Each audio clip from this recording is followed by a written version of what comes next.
Hello readers by eyes and by ears, this is Mari Chan and welcome back to my channel. Today we are continuing with another reading of The Ballad of Sword and Wine, Volume 1, also known as Qingging by Tang Jiu Qing. We're covering chapters 22 through 25 today, and I'm happy because we're already slightly over halfway done with the book. Just as a quick reminder, today at 2 p.m. Eastern Standard Time, we are meeting to discuss chapters 14 through 21. And we'll do like a quick recap of the chapters before that as well, just to refresh people if needed. But yes, we're having that discussion so that we can clear up anything and just have the talk together instead of all the way at the end. Anyway, I hope you all will join and I hope to see you there. Yeah, so let's get started. That was very redundant. We're just going to start reading now. Chapter 22. Thunder. The next morning, the Xian Emperor assumed personal command of the autumn hunt. His health didn't permit him to hunt on horseback, so he prepared some rewards and told the young men around him to vie for their prize on the hunting grounds. Jianheng made several attempts to mount his horse before gracelessly hoisting himself into the saddle. The emperor gave him a sharp look. "Jianheng, you must lead by example. We await a demonstration of your skills." The prince gripped his reins. He had already given instructions to his guards. Even if he didn't hit the mark himself, he would certainly not return empty-handed. He set out in high spirits, his guardsmen following close and Xiao at his side. A stretch of forest lay at the end of a vast expanse of grassland within the Nanlin hunting grounds. Morning dew hung on the yellowed branches, and freshly released game of all sizes scattered through the undergrowth, startled by shouts and the pounding of hooves. Brandishing his bow from his seat astride his horse, Jianheng drew with considerable effort and fired on a hare. The arrow sank feebly into the ground some distance away from his quarry. Blind applause and cheers immediately rang out around him as the guard who went forward to take a look brought back a dead hare, prepared in advance. Satisfied, Jianheng turned to Chr-yeh. "My skills with the bow's not bad, right? My imperial grandfather taught me back in the day. Never have I seen such a display of archery prowess, even in Li Bei," Chr-yeh said sincerely. Jianheng laughed. "You've been in Chidu so long, you haven't forgotten how to draw a bow, have you?" Chr-yeh had brought an ordinary bow. The draw weight couldn't match even the ones issued to the embroidered uniform guard.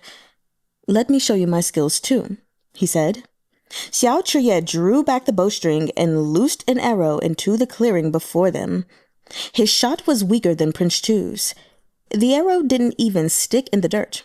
Another round of sycophantic cheers and exultation rang out from the watchers, and Chr-yeh grinned smugly. Xiao Tianya had grown impatient waiting behind them, but this scene amused him. "See that? If you neglect your training, you'll be treated like a fool." Looking at Chr-yeh's shoulders and arms, Shun was once again reminded of that bone thumb ring. He couldn't help but smile. Prince Chu hadn't been riding long when his legs started to ache, significantly dampening his enthusiasm. He had overdone the drink last night and was feeling poorly all over. He allowed his horse to wander aimlessly through the wood, enduring his discomfort, then urged his men back the moment it was time to return. The guards at the back of his entourage had hardly exhausted the arrows in a single quiver before they were escorting him back. They'd never even made it as far as the eastern woods. Back at camp, Jianheng dismounted and knelt before the emperor. Pahn Rugui, standing beside the throne, made an inventory of his kills as the emperor waited. The longer Jianheng listened, the more pleased he became. "There's even a red fox, imperial brother. It has an excellent pelt that'll make the perfect fur collar for you." The emperor was equally pleased. "You certainly seem more spirited now than back in the capital. Pahn Rugui, reward Prince Chu." Jianheng lifted the silk cover over the tray with delight, only to see, lying beneath, a great iron bow. No ordinary man could draw a thing like that. He instantly lost interest, although he still dutifully said, Thank you for the reward, Your Majesty. The emperor laughed until he coughed. You don't like it? Don't worry. It's not meant to be used. This bow was left behind by our great founding emperor in the early years of our clan. Legend has it that it's forged of black iron and dragon tendons. It weighs a grand 120 caddies. Even among the current 4 great generals, none can draw it. I bestow it upon you as a reminder. Be always diligent.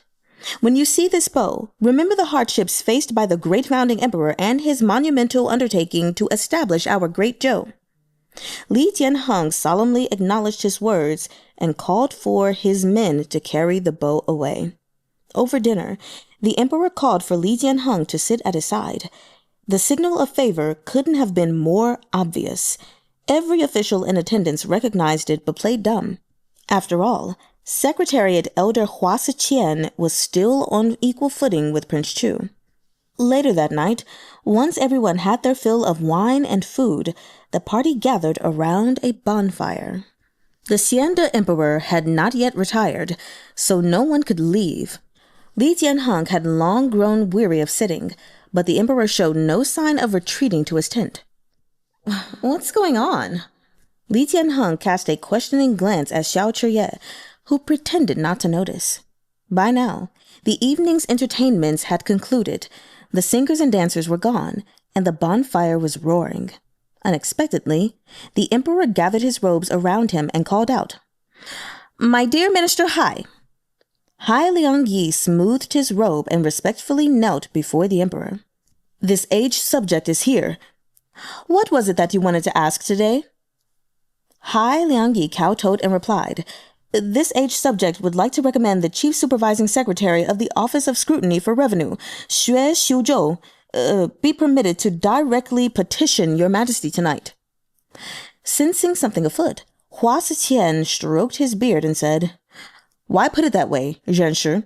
The Chief Supervising Secretary is already permitted to report directly to His Majesty." "That may be so," Hai Liangyi said, "but Xue Xiu-zhou's memorials have repeatedly failed to reach the throne. What can he do but seek a direct audience?" "How is it possible that a memorial can't make its way to His Majesty?" Hua Siqian asked. "We are curious about this too," the Xiande Emperor said. "My dear Minister Hai, call him up to say his piece." Pahn Rugui exchanged looks with Hua Siqian. He strode forward and called out, "Summon the Chief Supervising Secretary of the Office of Scrutiny for Revenue, Xue Xiu-zhou, for an audience with His Majesty." When Xue Xiu-zhou appeared, he was not wearing his official's robe. He seemed travel-worn, as though he had just dismounted his horse. As he made his way forward, he looked only at the ground before him, finally kneeling to kowtow to the Xiande Emperor. "What do you have to report?" the emperor asked over the sound of the wind. "This subject is the Supervising Secretary of the Office of Scrutiny," Xue Xiu-zhou began. "My key task is to audit the finances of the Ministry of Revenue in minute detail. In the 3rd month of the 5th year of Xiande, this subject audited the expenditure ledger for the 4th year of Xiande and discovered a subsidy of 2 million taels. The Ministry of Revenue recorded this sum as a subsidy to the 13 cities of Jue. Out of an abundance of prudence, this subject personally made a trip to Jue to verify the accounts. Together with the Provincial Administration Commissioner of Jue, Jiang Qingshan, this subject cross-referenced the accounts and discovered something quite strange. Out of the subsidy allocated in the 4th year of Xiande, only 1,530,000 taels had actually reached Jue. The remaining 470,000 taels had vanished without a trace. The discrepancies did not end there.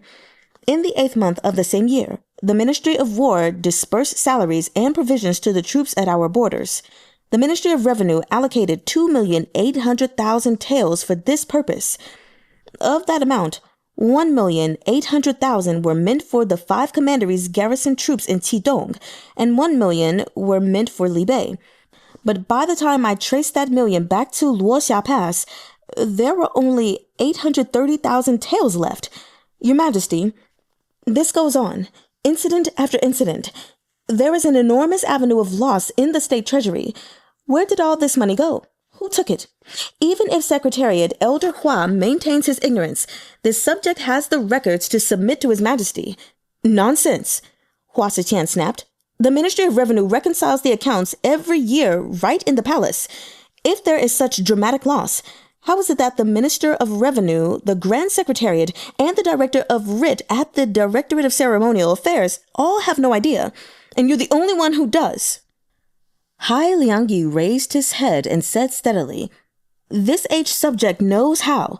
Since the second year of Xiande, the account books of the Ministry of Revenue submits have been split into real and sham copies. When it comes to deciding what is submitted each year, it is not the Ministry of Revenue who decides. It is you, Hua Xiqian. The crackle of the bonfire was like a thunderbolt striking the assembly in silence. No one had expected such a stunt from the Xiande Emperor. Hua Xiqian laughed in anger and rose from his seat, slamming his palms on the table. So we are fabricating wild charges now? You people speak of a Hua faction.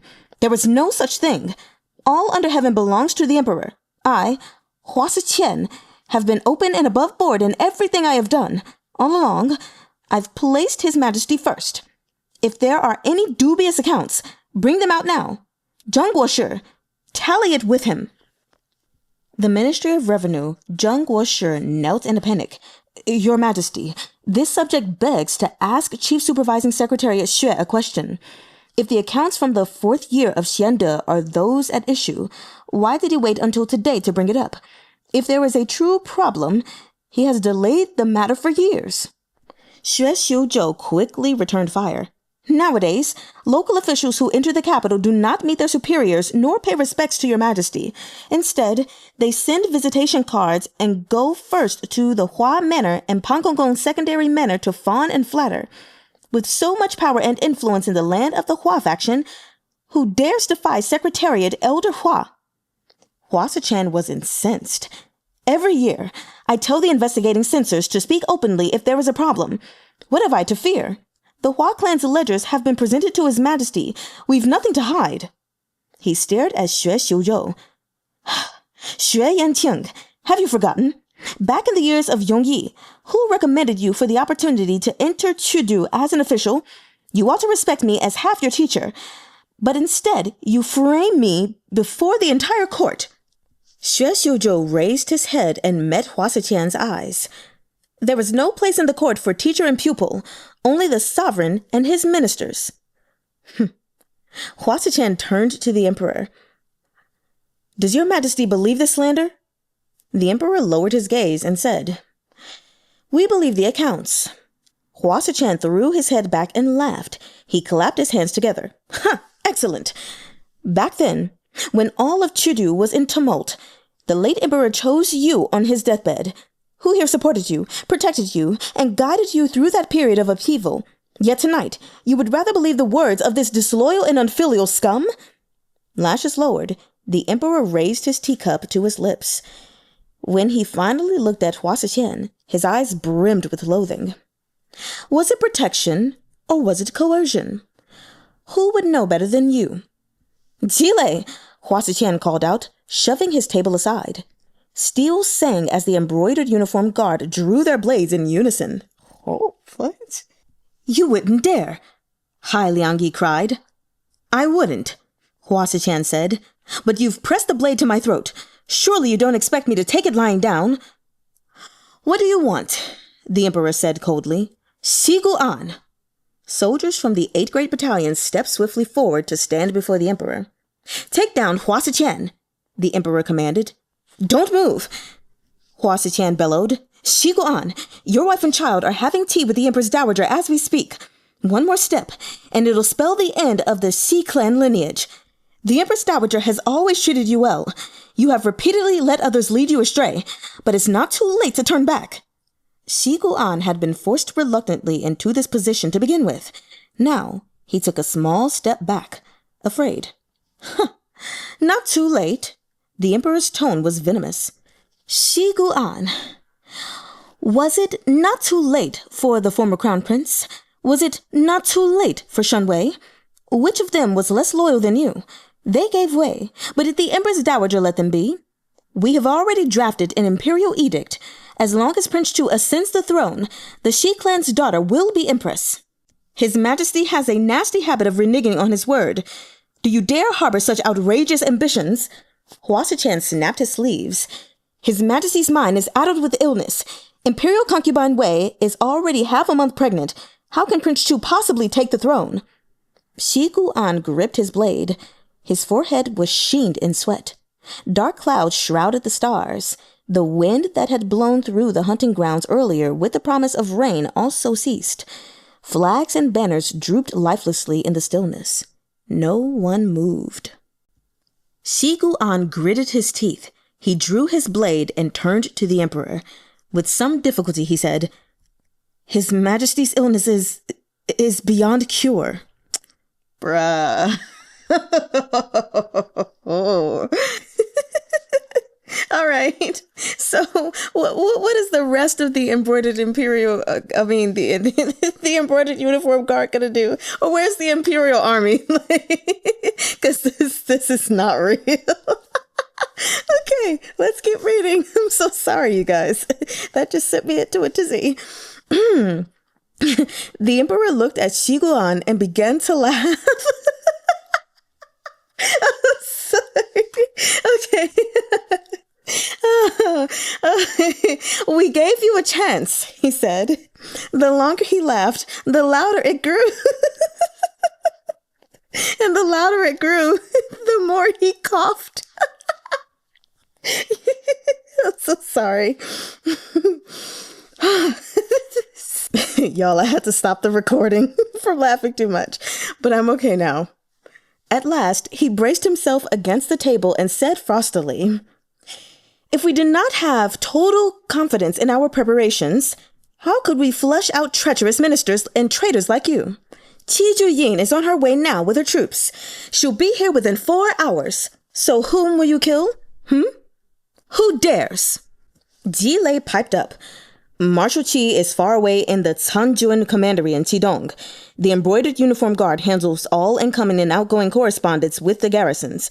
Your Majesty, it's time for you to wake up." The emperor glared furiously at him. Pahn Rugui hastily clamped a hand over the emperor's mouth and forced him to sit. He smiled at the crowd.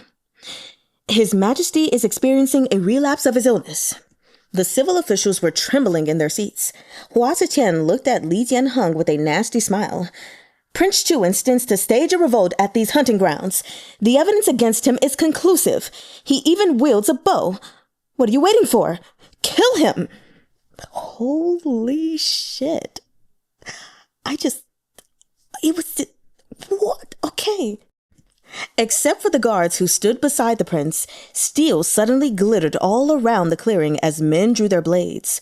Li Jianheng dropped his chopsticks in shock. He backed away, tumbling to the ground in his haste, his stool falling behind him. "Secretariat Elder, I have no designs on the throne." "Your Highness," Huasa-chan said, "do you understand the words, 'out of one's hands'?" Thunder shook the sky. Li Jianheng could hear the swarm of approaching footsteps as he crowded among his personal guards. He said tearfully, barely able to stand without support, I'm only an idle prince. Why go this far?" A blade flashed before him. Li Jianheng cried out and clutched his head in terror. Just before it struck, he heard the table overturn with a tremendous crash. Someone gripped the back of his collar and lifted him bodily off the ground. "His Majesty bestowed the conqueror bow upon you, so you are the crown prince of Great Zhou." Chr-yeh smiled grimly. "You stand before the supreme commander of the imperial army. Who's so eager to meet their maker under my blade? Chunyang, help the crown prince onto his horse." "Xiao." Ji-Lei slowly drew his own weapon. "We've already been on friendly terms. Why are you wading into this tonight?"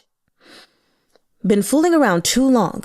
Chr-yeh flung Li Jianheng at Chunyang. "I'm itching for a fight." "Seize our gongzi," Ji-Lei ordered. "Preserve his life, but break his arms and legs if you have to." Chr-yeh took off his cumbersome outer robe. Underneath, his clothes were fitted, designed for ease of movement. He swept the look around. "If anyone is able to break my arm or leg, I'll not only award him 100 taels of gold, I'll kneel and call him master. Wolf's Fang, that killing blade that had almost never left its sheath in Qiu-du, slid steadily out, its frosty glint blinding and deadly.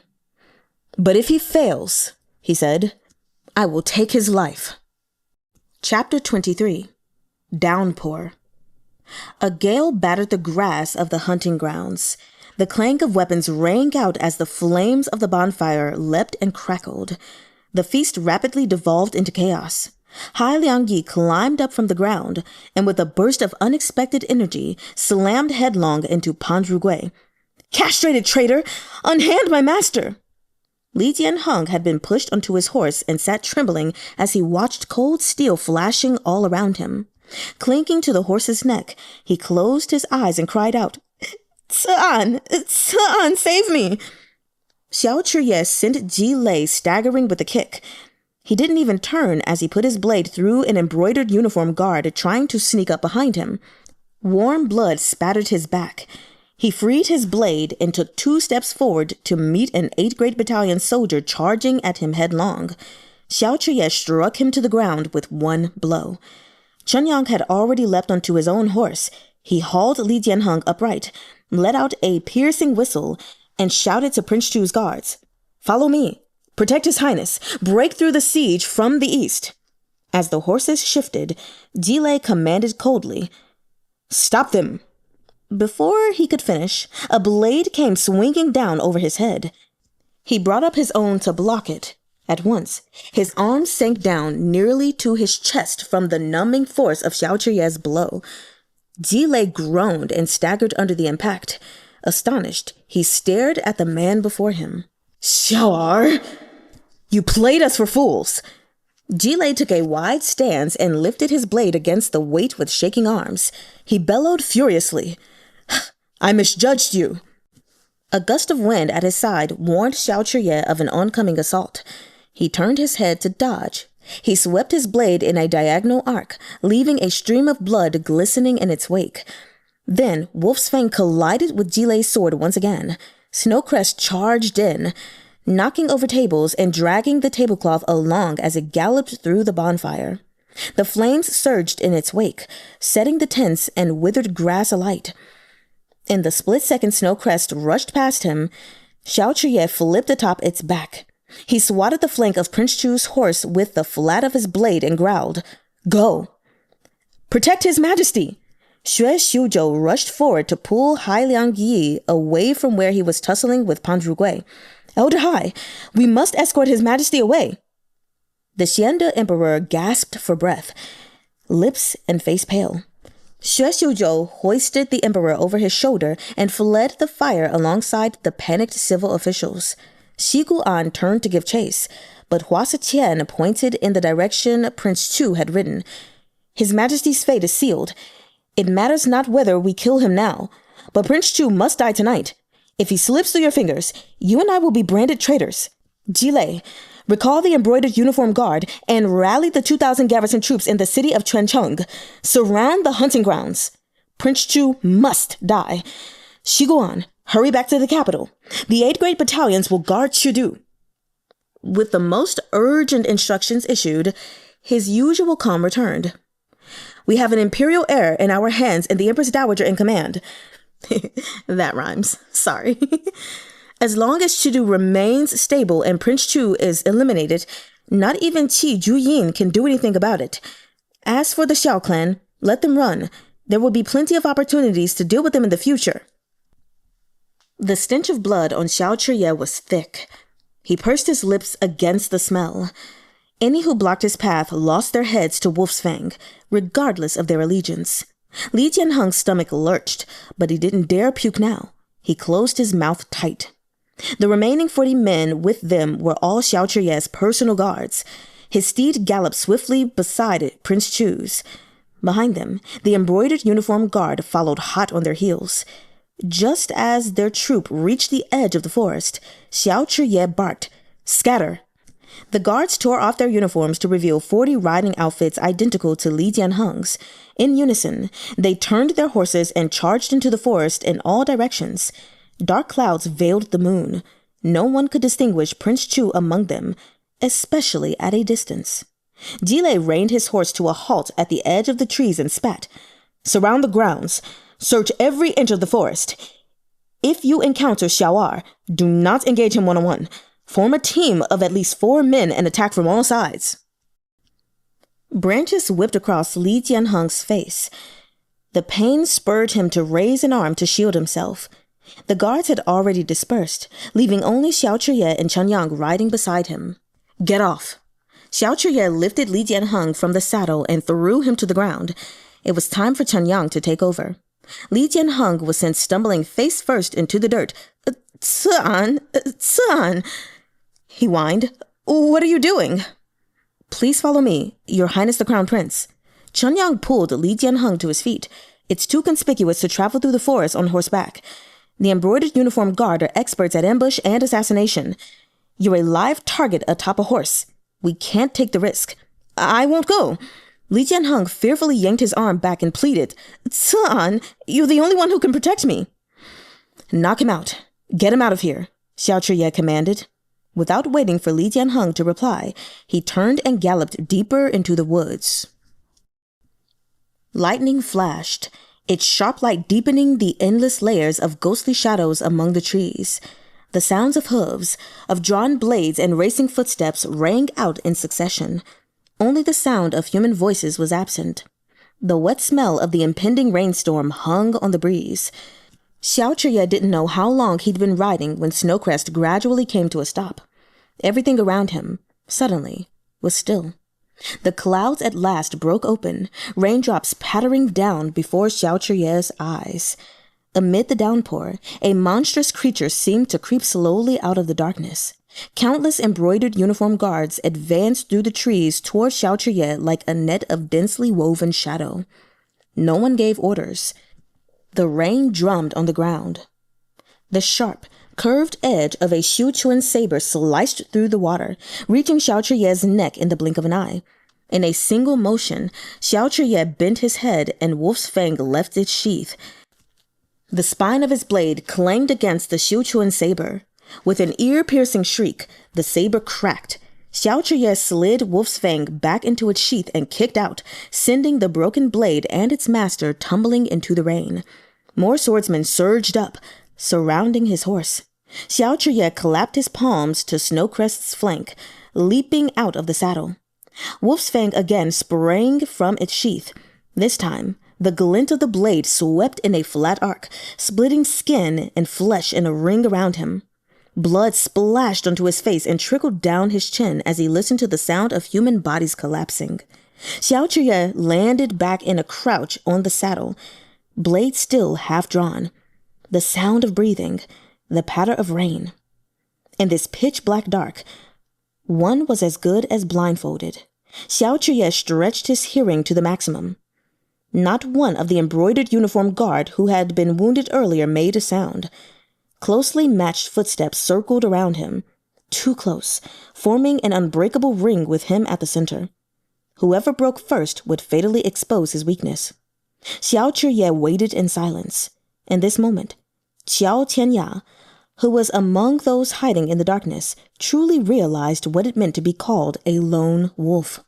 Chr-yeh was preternaturally calm, as if the more danger he faced, the more cool-headed and unpredictable he became. The blade he wielded was a set of fangs freshly bared. Xiao Tianya felt a rare sense of restlessness. They had been ordered to take Xiao Qr-yeh alive, but when it came to a dangerous predator like this, it was far more difficult to trap and thwart him than it was to kill him. They would likely have only one chance to get close. If they could not take him down swiftly, this man would slaughter them. He closed his eyes. When he opened them again, they were sharp and merciless. He pulled out his own Sichuan saber and stepped forward. The next moment, his figure was a blur as he burst into action, slashing down toward Xiao Qr-yeh's back like lightning. Xiao Qr-yeh swung his blade back to parry the blow, then spun to kick Xiao Tianya in the gut. The men on the other three sides fell upon him as one. He stopped their blade hands with one arm, exposing his left side. Someone seized the opening and sliced up toward his face. Chr-yeh's elbow struck the flat of the saber, knocking it off course. He drove that elbow into the face of the man behind him, dropping him with a sharp blow. Xiao Tianya followed closely on his heels. The rain slashed down. There was no shouting, only the sound of blades. Rainwater had scrubbed away at Xiao Qr-yeh's features until they looked still more ferocious. Trapped within this never-ending perimeter of steel, he maintained an acuity that was unique to him alone. Time and again, in the darkness, he warded off the onslaught led by Xiao Tianya as if treading on thin spring ice. Xiao Tianya pressed his offensive. These men were indeed experts at drawn-out siege. Was a lone wolf so terrifying? They had only to surround him and wear him down. Once he was tired, his patience and calm exhausted, he was bound to reveal weakness. Sure enough, Xiao Qr-yeh's breathing gradually became labored under the intense flurry of blades. The downpour masked his view of the finer details around him. He never saw the crossbow being pulled out under the cover of darkness. The longer Xiao Qr-yeh fought, the fiercer he grew. Blood flowed endlessly beneath his horse's hooves. But suddenly, Xiao Tianya waved his hand. The shadows surrounding him melted back into the night, plunging Xiao Qr-yeh once again into silence and bringing the momentum he had gained to a screeching halt. Rain water washed over the backs of his hands. Xiao Qr-yeh could no longer hear any footsteps. The heavy rain that drenched him was the only sound. Under him, Snowcrest anxiously stamped its hooves. Click. The sound of the crossbow trigger was soft, yet deafening in Xiao Qr-yeh's ears. He slapped his horse, and Snowcrest lunged forward, but instead of riding to safety, he rolled off its back. There was a succession of thuds as a row of short arrows sank into the mud behind him. Xiao Qr-yeh wiped the rain from his face, only to hear the twang of bowstrings from all directions. He jumped to his feet at once and started running. Footsteps followed him relentlessly. An arrow grazed Xiao Qr-yeh's arm. He felt a numbing itch as blood oozed from the cut. Tranquilizer. They were herding him into capture like a wild beast. There was a narrow dip in the terrain ahead. Xiao Qr-yeh sprang up with all his might and leapt the gap. He had just landed on his toes when he felt a sudden chill. With the momentum of his leap behind him, Xiao Qr-yeh rolled forward to avoid the blade that hacked down into his footprints. That strike had been meant to kill. Before this new foe could extract his blade from the dirt, Xiao Qr-yeh slipped behind him, shoved him down into the mud, and crushed his neck with a hand. A cluster of arrows nailed themselves into the tree trunk beside him. Before Xiao Qr-yeh could rise, he was kicked in the back. Caught by surprise, he tumbled into the undergrowth. But after a split second to get his bearings, he braced a hand against the ground and readied himself to face his new assailant. Really quick, where the hell is Shen Zechuan? It's like, where did he go?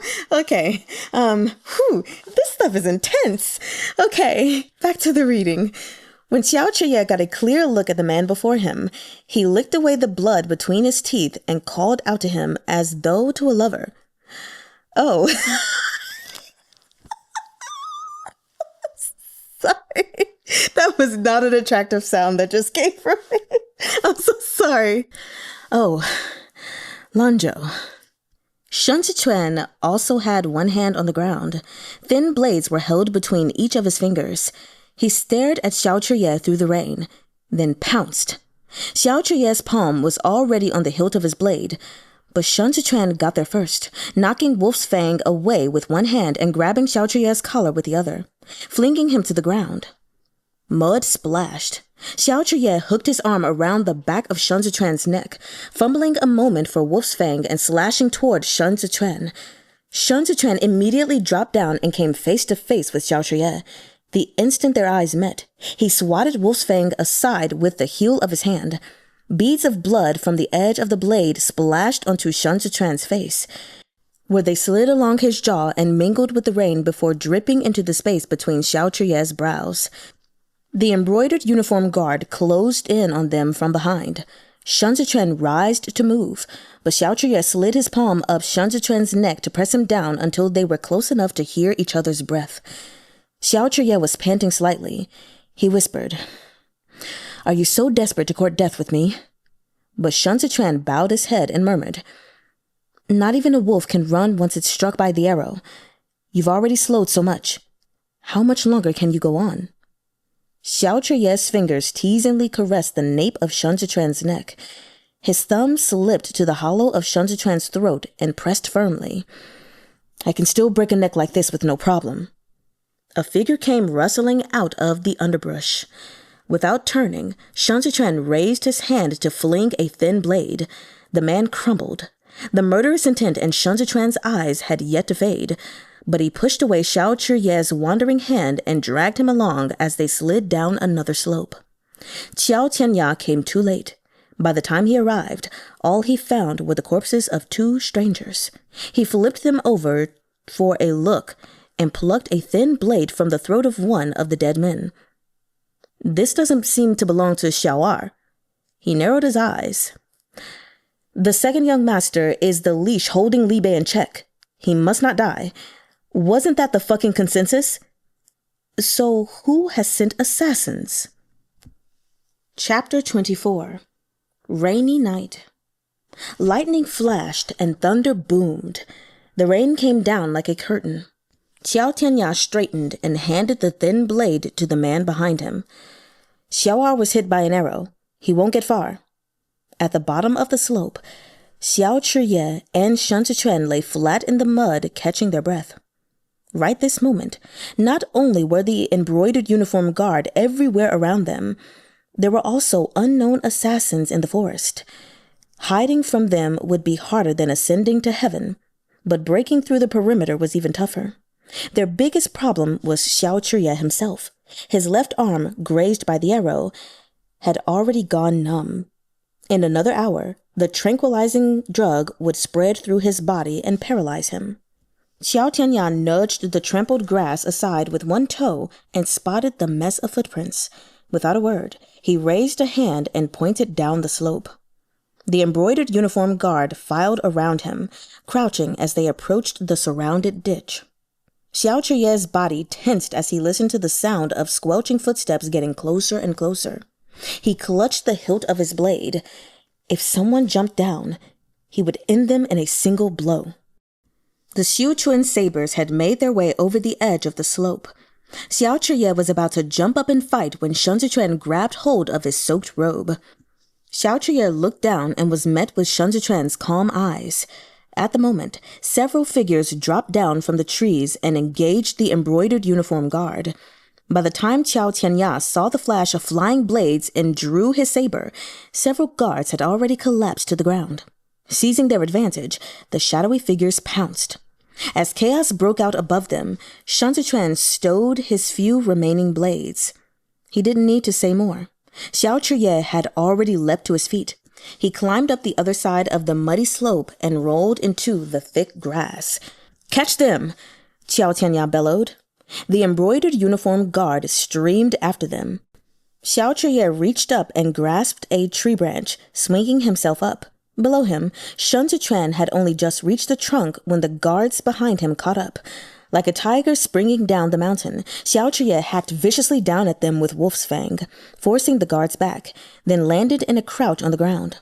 Qiao Tianya sprang up from behind and swung his blade toward Xiao Qr-yeh before he had a chance to retract wolf's fang. Xiao Qr-yeh ducked his head just in time as, with a clang, the edge of Qiao Tianya's saber collided with a sheath. Shun Zichuan pressed Wolf Fang's sheath against Qiao Tianya's blade. He stepped with one foot onto Xiao Qr-yeh's back. His bulk lifted Shun Zichuan's whole body up to close in on Qiao Tianya. The thin blade between the fingers of his other hand shot toward Qiao Tianya's eyes. Qiao Tianya made no attempt to dodge. The guards on either side of him swiftly brought down their blades to block the attack. Xiao Qr-yeh sent Qiao Tianya stumbling back with a kick square in the chest, and both parties retreated simultaneously. Qiao Tianya flung droplets of blood off his blade. Shun Zichuan had sliced off a lock of hair on the judge's forehead. Xiao Qr-yeh and Shun Zichuan took 2 steps back, then turned without a word and made a run for it. Qiao Tianya stared at their backs. "After them!" "East!" Xiao Qr-yeh reached out and dragged Shun Zichuan over. Shun Zichuan brushed aside stray branches as he ran. There's a man every 5 steps and a squad every 10. Not to mention, there are still the Quancheng garrison troops in the east. Chr-yeh slowly retracted his hand but stubbornly insisted. The east is our way out. We're done for. Shun Zichuan backhandedly tossed one of his blades, and the embroidered uniformed guard lying in wait up a nearby tree crashed headfirst to the ground. Shun Zichuan drew the man's Xiu-chuan saber from its scabbard as he passed. Chr-yeh grasped the hilt of his own blade in a reverse grip. The next moment, he sliced through the pitch-black night, blocking the attack of a man wielding 2 steel swords in the rain. He had already lost all sensation in his left arm. Even the fingers on his right hand were becoming stiff. This wasn't going to be easy. Shun Zichuan lopped the attacker's head off with the borrowed saber, then kicked the body aside. With his next stride, Chr-yeh staggered, knocking his chest against Shun Zichuan's back and sending them both tumbling forward into the billowing waves of grass before rolling into a creek. The rain was still falling, and the freezing water rushed over them. Chr-yeh's heavy breaths pressed down on the back of Shun Zichuan's neck as he lay face down in the water, producing a bizarre duality of scalding heat and piercing cold. Killing me won't do you any good. Levering himself up slightly with Wolf's Fang, Chr-yeh said, So I'm counting on you to take us the rest of the way. Shun Zichuan wiped the dirt and blood from his face with water from the creek. There's no point in saving you either. Chr-yeh pinned him down again. You're looking for Prince Chu. What are you going to do now? The embroidered uniform guard will never flush him out. I'm the only one who knows where he is. You've already missed your opportunity. The Empress Dowager will fail tonight. Treat me well, and I could be your ticket out of here. Shun Zichuan glanced over his shoulder. The two faced each other with the tips of their noses barely touching. I'll hack you to death, he said coolly. Then we'll die together. You expended so much effort to free yourself from that temple just to die with me in the name of love? Why don't you use that smart mouth to chat with Xiao Tianya? Shun Zichuan grasped Chr-yeh's blade hand with icy fingers. The next instant, Wolf's Fang swept back and momentarily beat back their pursuers. Shun Zichuan seized the opening to knee Chr-yeh aside. He held the Xiu-chuan saber in one hand and grabbed Wolf's Fang with the other, taking deep, steadying breaths. Put that life of yours on your tab, he said. Watching Xiao Tianya run toward them, Shun Zichuan tightened his grip on both hilts. After tonight, I own you. A snow-white flash cut through the inky night. Shun Zichuan gave Xiao Tianya no chance to speak, but slashed at him head-on. He sent up a spray of water with every step. Each of Shun Zichuan's blows was deadly.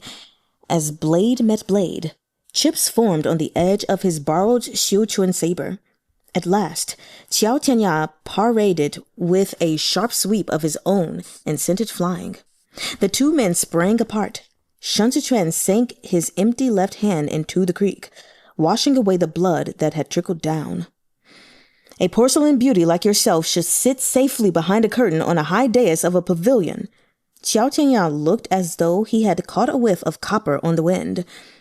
Carrying a blade will hurt your hands. What if you snap them right off? Shun Zichuan weighed Wolf's Fang with his right hand.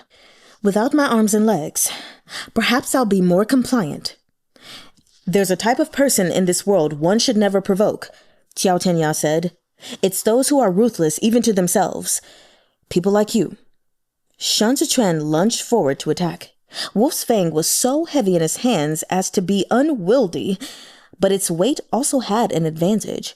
With its added heft, the power of his Ji-style blade kept Xiao Tianya too occupied to counterattack his blows. The force of his attack had Xiao Tianya nearly bent over backward as he retreated. As he drew nearer the creek, he had a terrible sense of foreboding. Sure enough, Shun Zichuan's injured left hand suddenly splashed up from the water. Mud spattered into Xiao Tianya's eyes. In this crucial moment of weakness, Shun Zichuan delivered yet another heavy blow as he kicked Xiao Tianya and sent him crashing down into the water. More guards would arrive any second. Shun Zichuan took several steps back, eager to end the engagement. Unfortunately, Unfortunately, Xiao was so tall, and with such long legs, Shun could hardly lift him. He started half-dragging Xiao away. The search intensified, yet time seemed to slow to a crawl. All the guard managed to find in the forest were Xiao decoys. They were every one of them well-trained suicide agents. Once they fell into the embroidered uniform guards' hands, they took their own lives by biting off their tongues, denying Jile any chance at interrogation. Where exactly was Prince Chu? Only Chr-yeh knew. That little bastard! Driven mad with frustration, Jile rose to his feet to survey his surroundings. Get the Trench-hung garrison troops to search along the edge of the hunting grounds. Shun climbed out of the water, dragging Xiao out after him. But the creek bed was too steep. In the end, he bit down on Xiao back collar and hauled with all his might to drag the man the last few feet.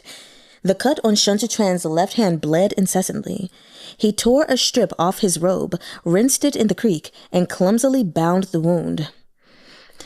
There's a handkerchief in my lapels, Xiao said, leaning against a moss-covered rock. Shun reached in, fished a sodden handkerchief from inside Xiao robe, and squeezed the muddy water onto Xiao chest. When will the effects of this drug pass?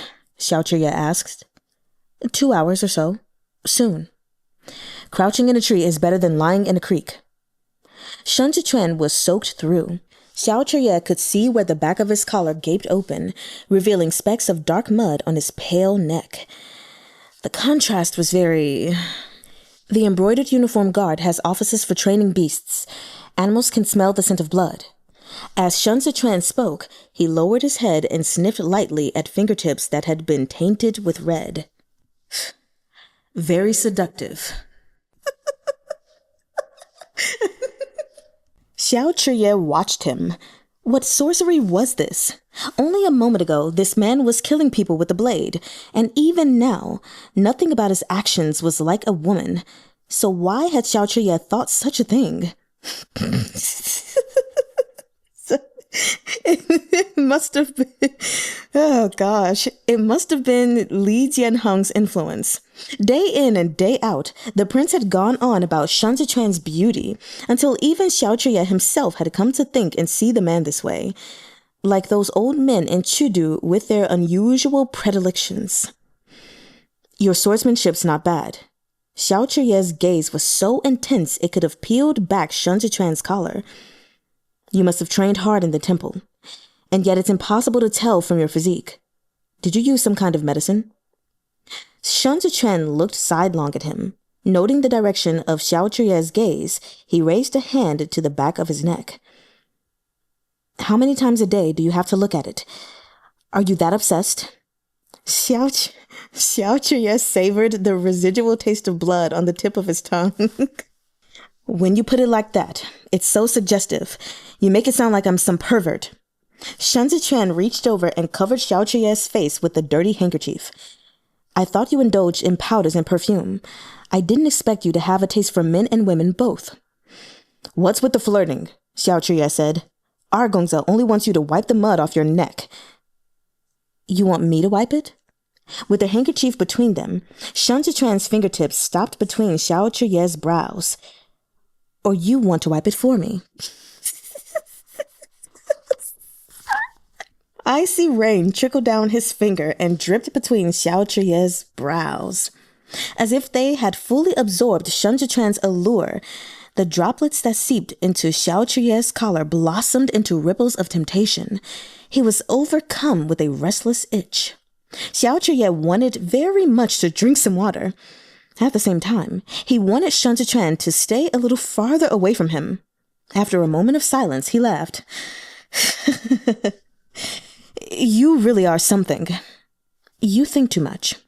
Shun gathered his collar tighter, hugged Xiao blade to his chest, and spoke no further. The rain gradually slowed. The barking of hounds rang out from somewhere deeper in the woods. Neither man moved. The rock they huddled against jutted out over the side of the creek's steep damp, with shrubs overhanging it from above. It was a small and narrow hiding place, just large enough for one man, and Chr-yeh was already in it. Waiting, Chr-yeh listened as the guard leading a hound closed in on them. Shun Zechuan wedged Wolf's Fang into a crevice above them and crept up the bank to climb his way into the small space beneath the rock. Chr-yeh felt a weight on his body as the man inched up his legs to his chest. Pressed tightly, the two men managed to squeeze together into the narrow space. Chr-yeh could feel the heat of their thighs rubbing against each other as Shun Zechuan straddled him. Oh! He could feel Shun Zechuan's breath by his temple as he leaned in close.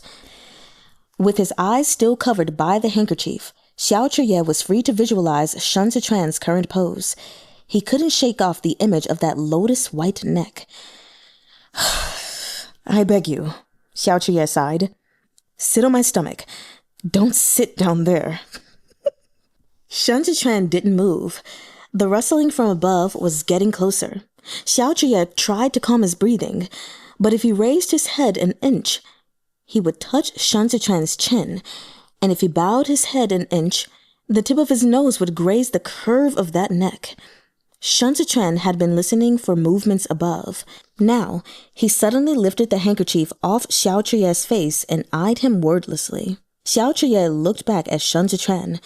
He didn't know if the scent of blood had gone to his head tonight, or what kind of madness this was. In any case, something hot and hard was pressing up against Shun Zechuan, making both of them uncomfortable.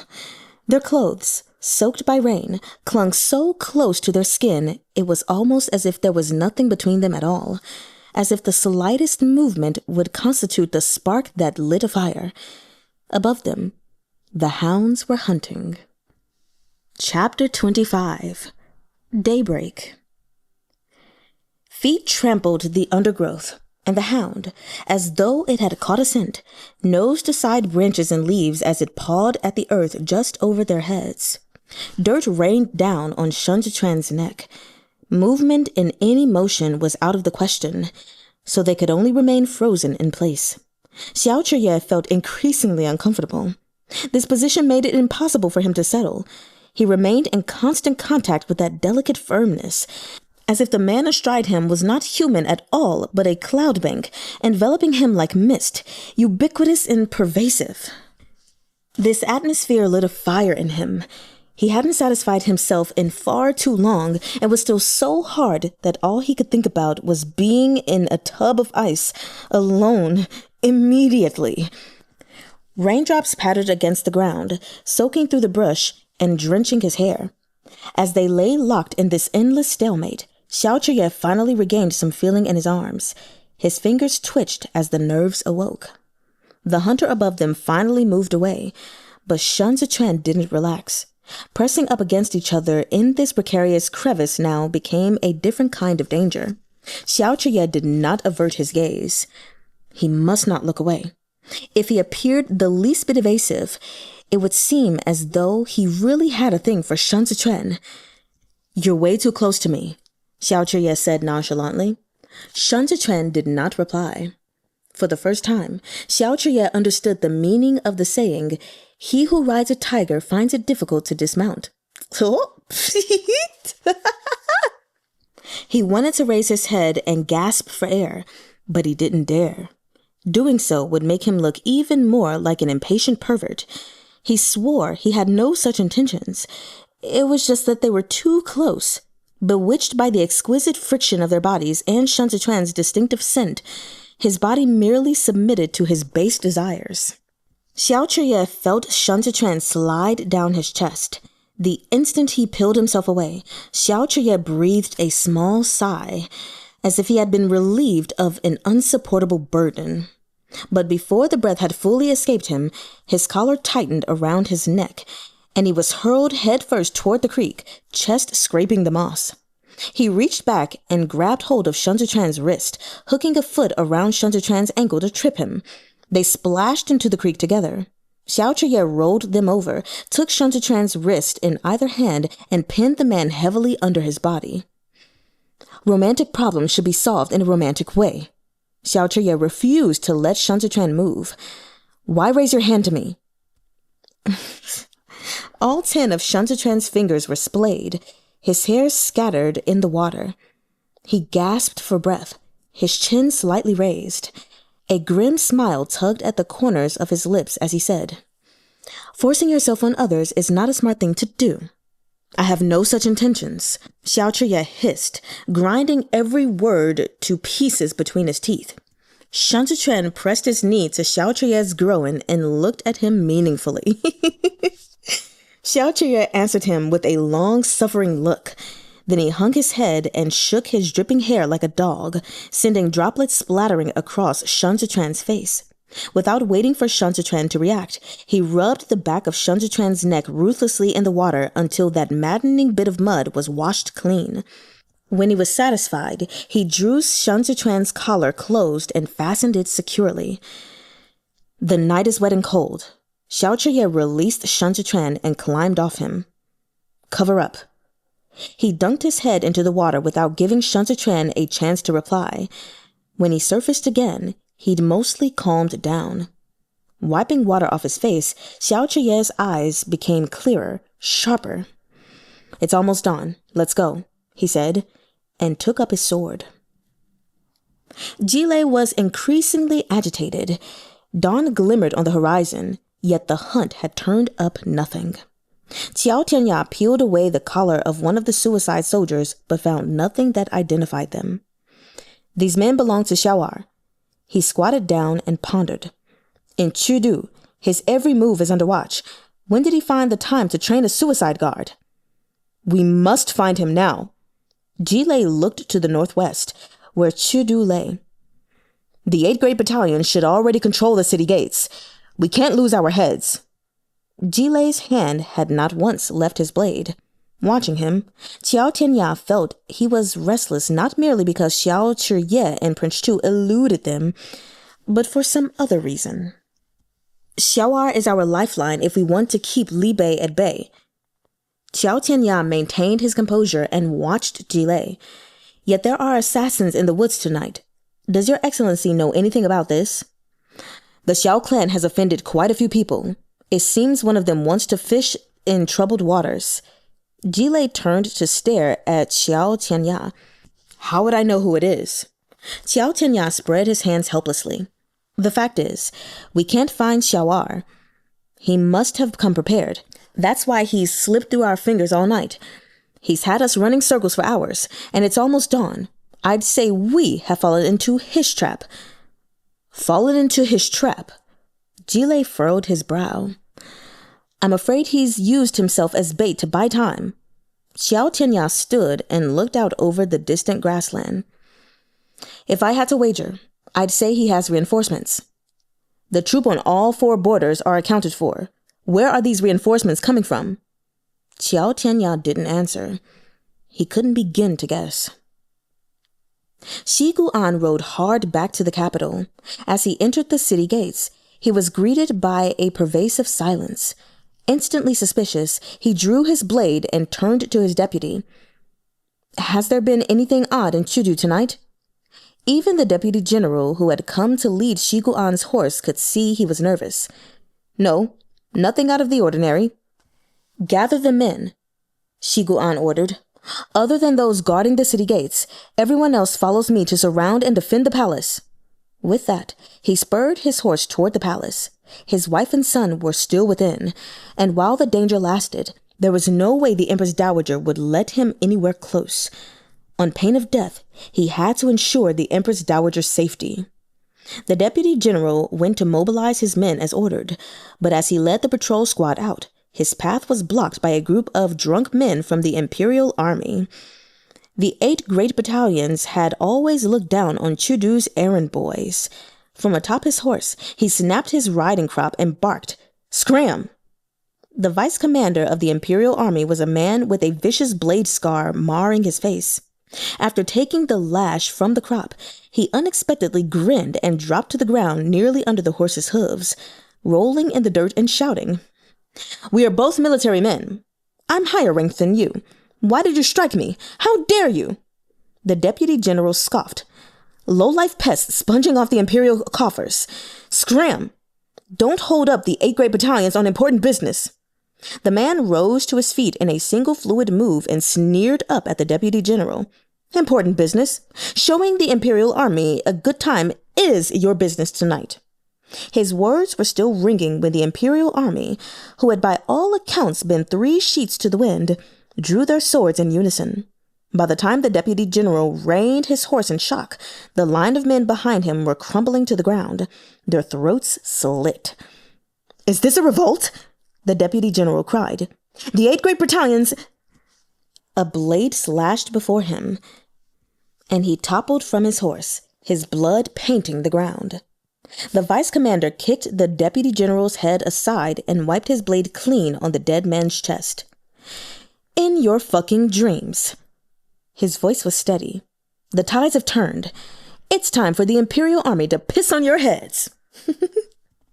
Faint white light bled over the horizon. Dawn was fast approaching. Xiao Tianya gulped some water and tossed the water skin to the man behind him. He wiped his mouth and commanded, "Keep searching." But as he strode forward, something fell into place. He turned his head and carefully sized up his subordinates. Where could Prince Chu be hiding? There was no way he could have escaped the hunting grounds. So why couldn't they find him? The embroidered uniform guard had been pursuing Prince Chu all night. Was it possible that the one they sought had been among them the whole time? Xiao Tianya instantly gave the order. "Verify everyone's authority tokens. All guards on duty rostered tonight must be accounted for. Start checking now." As the vice commander walked the lines, the guards removed their tokens of authority and presented them. The vice commander checked the token and swept a glance over the man it belonged to, matching each name to a face. Relying on his keen memory, he checked one by one until he came to the very end of the line. "Token." He looked up and studied the guard before him with eyes like an eagle. "Hand it over." The man slid his token onto the tray. The guard beside him began to tremble. He ducked his head, not daring to raise it. The vice commander seemed not to notice. He lifted his brush to make a tick in his book and said, "Which office?" "The swords office," Chun-yang replied. "I've never seen you on a mission before," the vice commander said. "First time?" Li Jianheng was trembling badly. Chun-yang knew it was only a matter of time until they were caught. Still, he remained unruffled. "Strangers at first meeting, friends at second. You'll find me a familiar enough face after a few more missions." The vice commander pointed his brush toward Li Jianheng. "Token." Even after a few attempts, Li Jianheng's fumbling fingers hadn't managed to remove the token from his belt. The vice commander smiled and reached out to remove it for him. Chun-yang tensed. Unfortunately, Li Jianheng seemed to have lost his nerve. The instant the vice commander moved toward him, the prince flinched back and cried, "Don't hurt me!" Shit. At that moment, they heard a shrill whistle, and a black horse with a snowy white chest thundered out of the forest, a troop of cavalry close behind. As dawn broke over the trees, the Gerfalcon led the way, wheeling toward them. Hearing the commotion, Hua Chen turned to see men and horses charging across the grass.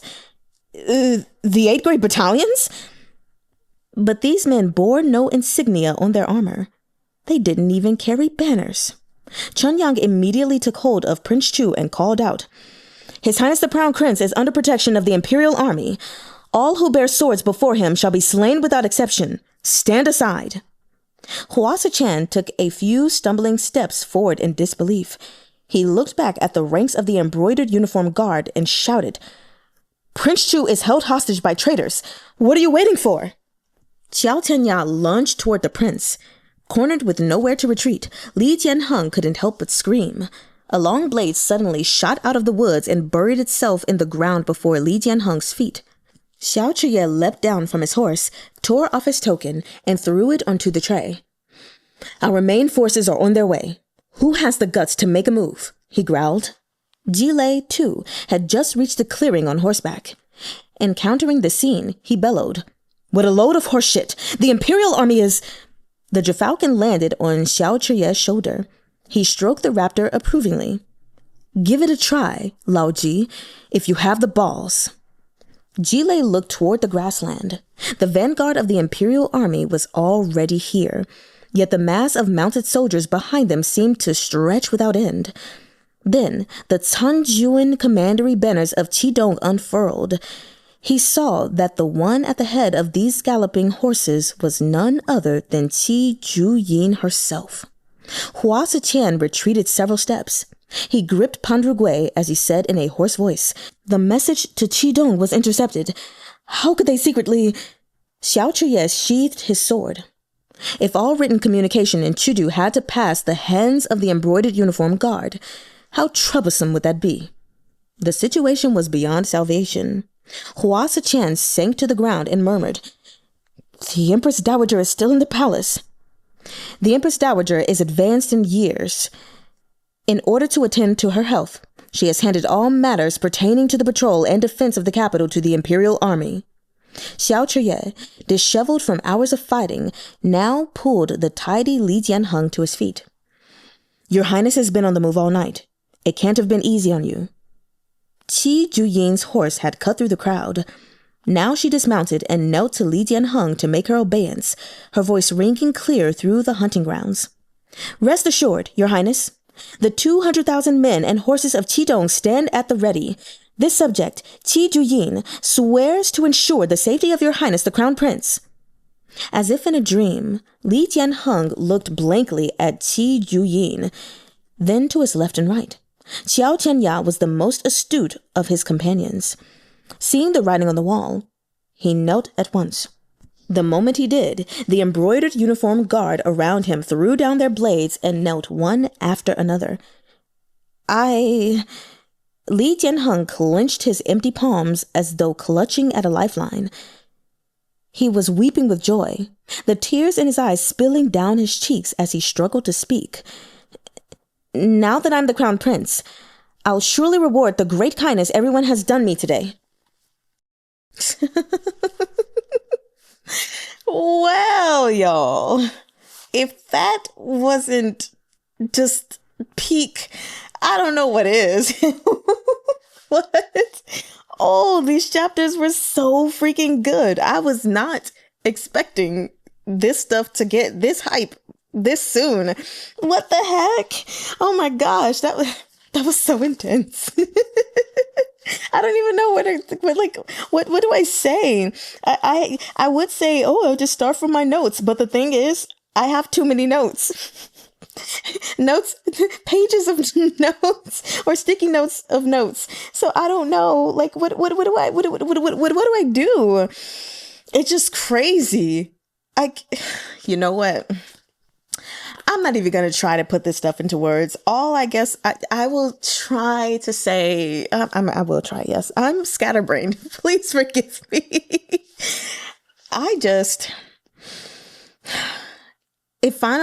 Things finally make sense, because at first I had been thinking, and it still could be the case, that Prince Chu was putting on an act of being like this idler, right? To protect himself.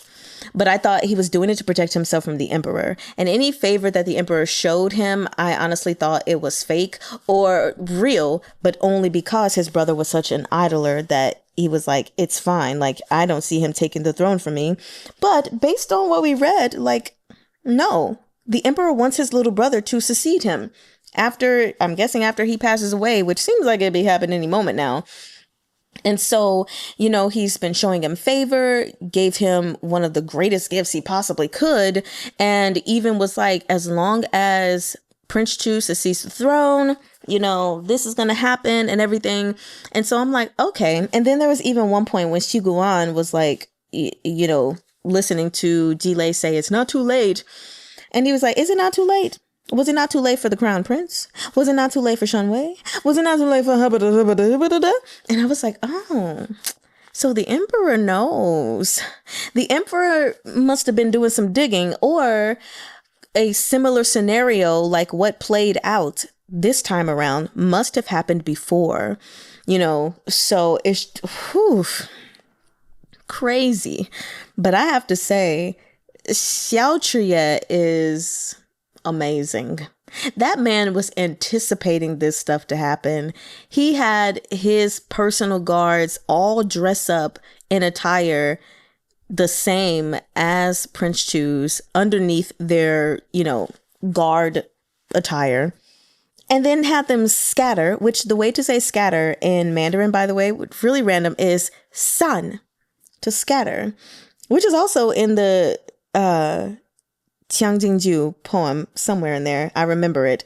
Actually, I think it was san qian, like the money scatters, but it will huilai, it will come back. Anyway, I digress. One of the things, let me stay on topic. So yeah, he did that. This man fighting. Whew. And then he gets nicked by the arrow.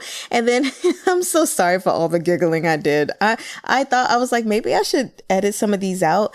But now that I'm done, I really don't feel like it. So y'all just got all of it. And I'm sorry. But then he finally, comes across Shun and Shun shone. He shone so brightly. That man was like, hold up. Let me show you my martial prowess. Let me show you my skills. And I was like, okay. But all the tension between them. Xiao really just wants this man. He just hasn't realized it yet.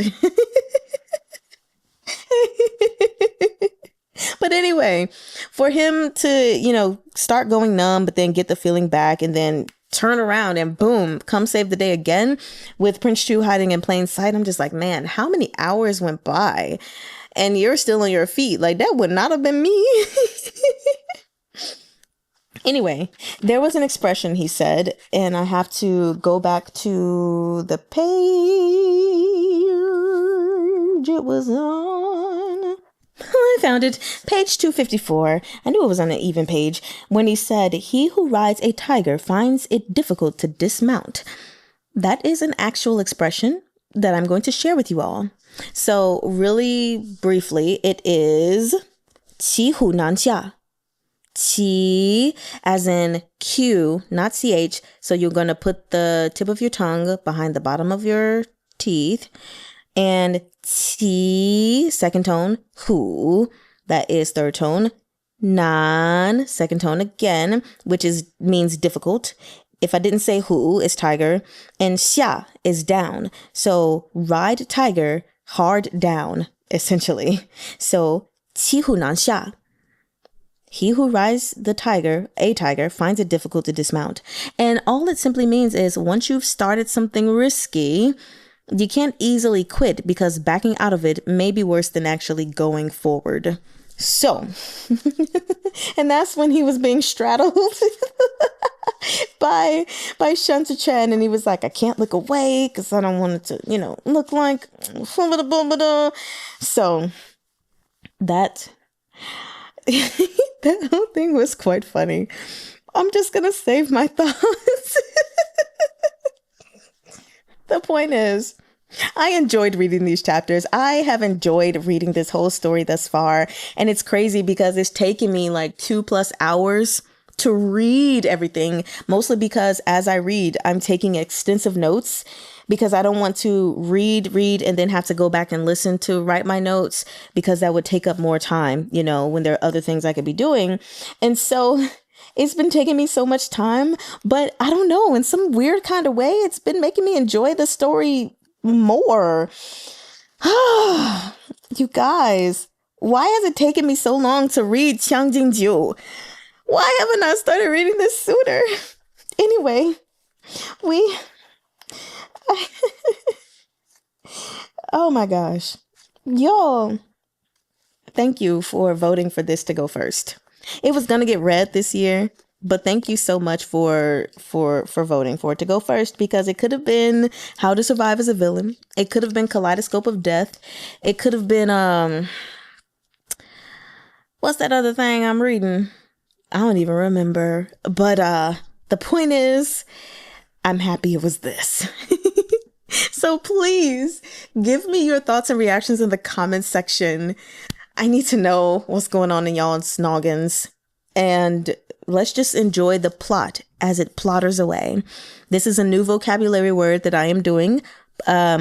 because I put a video up on TikTok and I said I need all the notary, not notary as in N-O-T-A-R-Y, but N-O-T-E-R-Y, notary for the plottery, P-L-O-T-T-E-R-Y. The plot is plotting and the notes are noting. So all the notary for the plottery. We can add this to the Mari-chan dictionary. Someone keep tabs. And that's all I will for my Patreoners. I'm going to see you on Saturday for a live reading for the next 4 chapters. And yeah, you all, dang man, just have an excellent day and or night.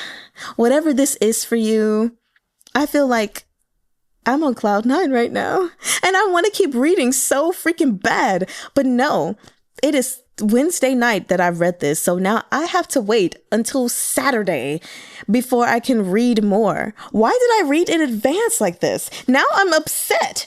What have I done to myself? Bruh. Oh well, there is nothing I can do about it. I'm going to stop because now I am most certainly just rambling. So, goodbye, you all.